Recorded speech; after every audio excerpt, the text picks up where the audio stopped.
ভালোবাসার মাঝে নতুন একটা আইন বানাইবার সম্ভাবনা ধরে লাইছে। যত ফুয়াইনতে যত ফুরিনতে ভালোবাসা খড্ডায়।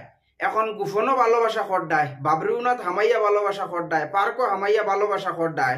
আনেওয়ালা সময়ের মাঝে তোমাতানোর এই ধরনের ভালোবাসা চলতো নাই। এখন ভালোবাসা করতে হইলে সরকারি হিসাবে রেজিস্ট্রেশন বানাইতে লাগবো। রেজিস্ট্রেশন ছাড়া এখন তুমি তাই ভালোবাসা করতে পারতাই নাই। তো ভালোবাসা যদি করতে চাও তো প্রথমে রেজিস্ট্রেশন করো। আর রেজিস্ট্রেশন ছাড়া ভালোবাসা করার কারণে আজকালকুর সমাজও ওলাখান সিচুয়েশন পর্যন্ত ধরছে। রাস্তায় ঘাটে যে কোনো জায়গার মাঝে খালা কেরি ডুঙ্গার মাঝে আপনারা হুরুতা দেখতে পাইবা। এই সিচুয়েশনটা শুধুমাত্র ভালোবাসার কারণে হয়। ভালোবাসার মানুষের কারণে নতুন একটা আইন বানাইতে বর্তমানে সরকার বাধ্য হয়ে গেছেন। কিতার লাগি বাধ্য হইছেন? কারণ ভালোবাসার নামে চিটিং চলের, ভালোবাসার নামে স্ক্যাম চলের, ভালোবাসার নামে একজনে আরেকজনের জীবন বরবাদ করিয়া যায় গিয়া। রেজিস্ট্রেশন করিয়া যদি ভালোবাসা করেন তো ফুয়ায় ফুড়ি ছাড়িয়ে যাইতে পারতা না, আর ফুড়িয়ে ফুয়ারে ছাড়িয়ে যাইতে পারতা না।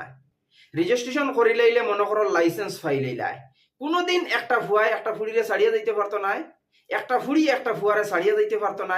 তার কারণে বর্তমানে ভালোবাসার রেজিস্ট্রেশনের নতুন আইন বানানিয়র।